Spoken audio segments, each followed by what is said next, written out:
Hello everyone, welcome to our YouTube channel keep it simple.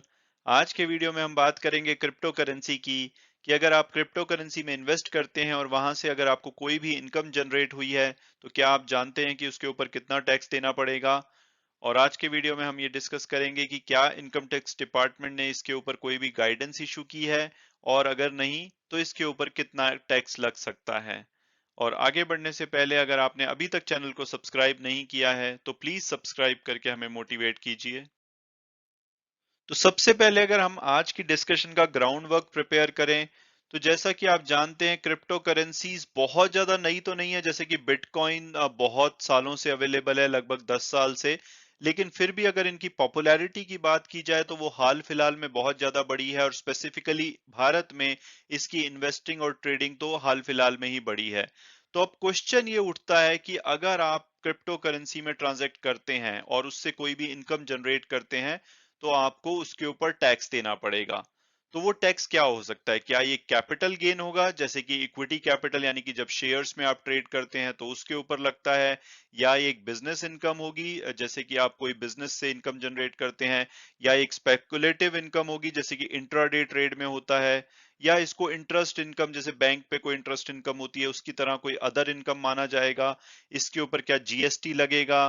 तो ये सब बातों पे कोई भी क्लैरिटी नहीं है, क्योंकि इसको अभी इनकम टैक्स लॉ ने इसके ऊपर कोई भी स्पेसिफिक गाइडेंस इशू नहीं करी है कि क्रिप्टो करेंसी को कैसे टैक्स किया जाएगा।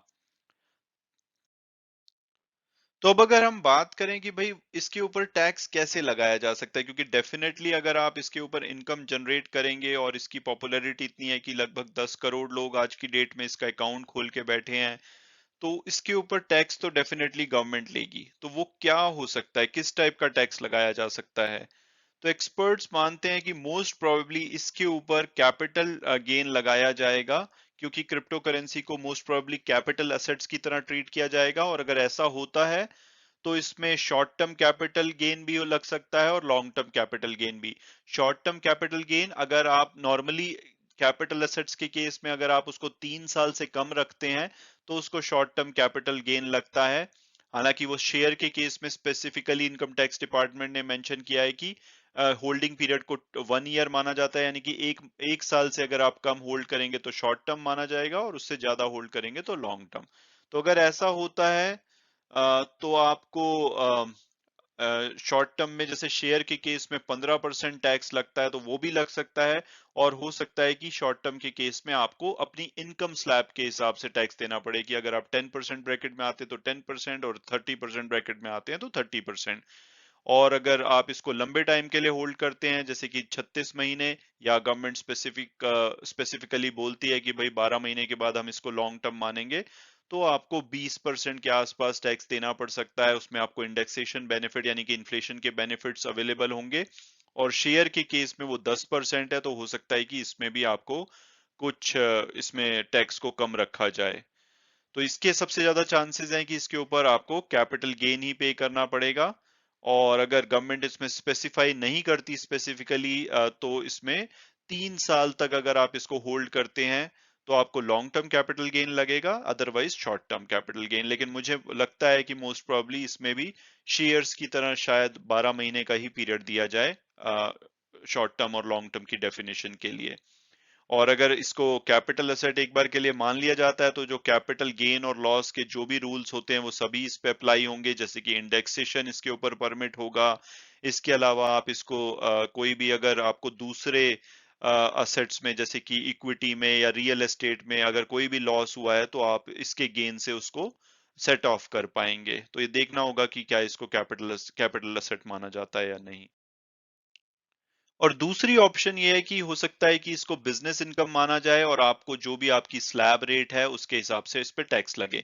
हालांकि इसके चांसेस काफी कम है, लेकिन अगर आप कोई भी इन्वेस्टर इसमें रेगुलर ट्रेड करता है तो इनकम टैक्स डिपार्टमेंट इसमें पुश कर सकता है कि भाई हम इसको बिजनेस इनकम मानेंगे। गवर्नमेंट और इनकम टैक्स डिपार्टमेंट को उससे ये फायदा है कि अगर इसको बिजनेस इनकम माना जाता है तो आपकी स्लैब के हिसाब से टैक्स लगता है। अगर आप हायर टैक्स स्लैब में है जैसे कि 30% वगैरह में तो आपको ज्यादा टैक्स पड़ेगा। जबकि कैपिटल गेन में जो आपकी लायबिलिटी होती है वो शॉर्ट टर्म के केसेस में 15% है जैसे इक्विटी कैपिटल में और लॉन्ग टर्म में 10%, तो वहां पे आपकी टैक्स लायबिलिटी कम हो जाती है। तो हो सकता है कि गवर्नमेंट इसको बिजनेस इनकम की तरह पुश करे, हालांकि उसके चांसेस काफी कम लगते हैं। और अगर इसको बिजनेस इनकम की तरह पुश किया गया तो आपको कोई इंडेक्सेशन बेनिफिट नहीं मिलेगा जैसे कि आपको कैपिटल गेन में मिलता है। हालांकि इसके बाद अगर आप कुछ जो खर्चे होते हैं इस इनकम को जनरेट करने के लिए, उसको शायद आप इसमें माइनस कर पाएंगे।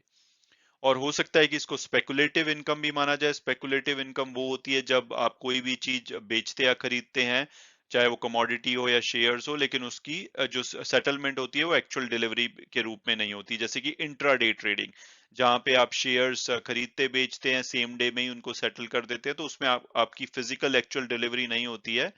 तो इस चक्कर में उनको स्पेकुलेटिव इनकम माना जाता है। तो अगर ऐसा हुआ तो भी आपकी स्लैब रेट के हिसाब से ही आपको टैक्स पड़ेगा। और हो सकता है कि जैसे लॉटरी इनकम वगैरह होती है तो उसमें कुछ कई बार स्पेसिफिक ज्यादा टैक्स भी मांगा जाता है, तो वो भी हो सकता है। लेकिन मोस्ट प्रोबेबली अगर इसको स्पेकुलेटिव इनकम माना जाता है तो आपको स्लैब रेट के हिसाब से ही टैक्स पड़ेगा। लेकिन उस केस में क्या होता है कि जैसे बिजनेस इनकम में आप इसको रियल एस्टेट के लॉसेस हैं या दूसरे कैपिटल लॉसेस हैं उसके अगेंस्ट सेट ऑफ कर पाएंगे, बट अगर इसको स्पेकुलेटिव इनकम माना जाता है तो आप इसके अगेंस्ट सिर्फ स्पेकुलेटिव लॉसेस को ही सेट ऑफ कर पाएंगे। यानी कि मान लो आपको क्रिप्टो करेंसी में 1 लाख का फायदा हुआ है, लेकिन एट द सेम टाइम आपको रियल एस्टेट में कोई घर बेच के 1 लाख का नुकसान हुआ है, तो आप उसको सेट ऑफ नहीं कर पाएंगे। इसके अलावा एक और ऑप्शन हो सकती है कि इसको अदर इनकम की तरह ट्रीट किया जाए, जैसे कि बैंक के इंटरेस्ट को ट्रीट किया जाता है। और उस केस में भी आपको अपने स्लैब रेट से टैक्स देना पड़ेगा, हालांकि उसके बाद आप किसी भी दूसरी इनकम को इसके अगेंस्ट सेट ऑफ नहीं कर पाएंगे। लेकिन मुझे नहीं लगता कि इसको अदर इनकम की तरह ट्रीट किया जाएगा। तो मोस्ट प्रोबेबली चांसेस यही हैं कि इसको कैपिटल इनकम की तरह ही ट्रीट किया जाएगा और आपको इस पे कैपिटल गेन देना पड़ेगा। और लेकिन हालांकि एक इंपॉर्टेंट बात है कि क्या इसके ऊपर जीएसटी लगेगा। जैसे कि अगर आप इक्विटी ट्रेड करते हैं, यानी कि शेयर्स को बेचते खरीदते हैं, तो आपको सिक्योरिटी ट्रांजैक्शन टैक्स देना पड़ता है। वहीं अगर आप कमोडिटी को ट्रेड करते हैं, जैसे कि गोल्ड, सिल्वर, क्रूड ऑयल वगैरह, तो आपको कमोडिटी ट्रांजैक्शन टैक्स देना पड़ता है। तो क्रिप्टो करेंसी के केस में देखना पड़ेगा कि क्या गवर्नमेंट जीएसटी में कुछ प्रोविजन करती है और क्रिप्टो करेंसी को इसमें लेकर आती है। अगर ऐसा किया गया तो हो सकता है कि ये भी एक एडिशनल टैक्स बर्डन आपके ऊपर पड़े। तो अब अगर हम आज की डिस्कशन को समराइज करें तो डेफिनेटली कुछ ना कुछ तो टैक्स आपको देना पड़ेगा। मोस्ट प्रोबेबली वो कैपिटल गेन ही होगा, लेकिन हो सकता है कि वो बिजनेस इनकम, स्पेकुलेटिव इनकम या कुछ और जीएसटी वगैरह के भी एडिशनल चार्जेस लगे।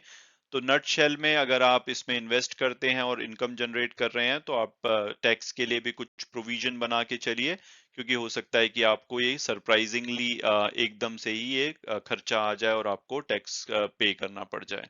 होपफुली आपको ये वीडियो पसंद आया होगा। Thanks so much for watching it and God bless you all.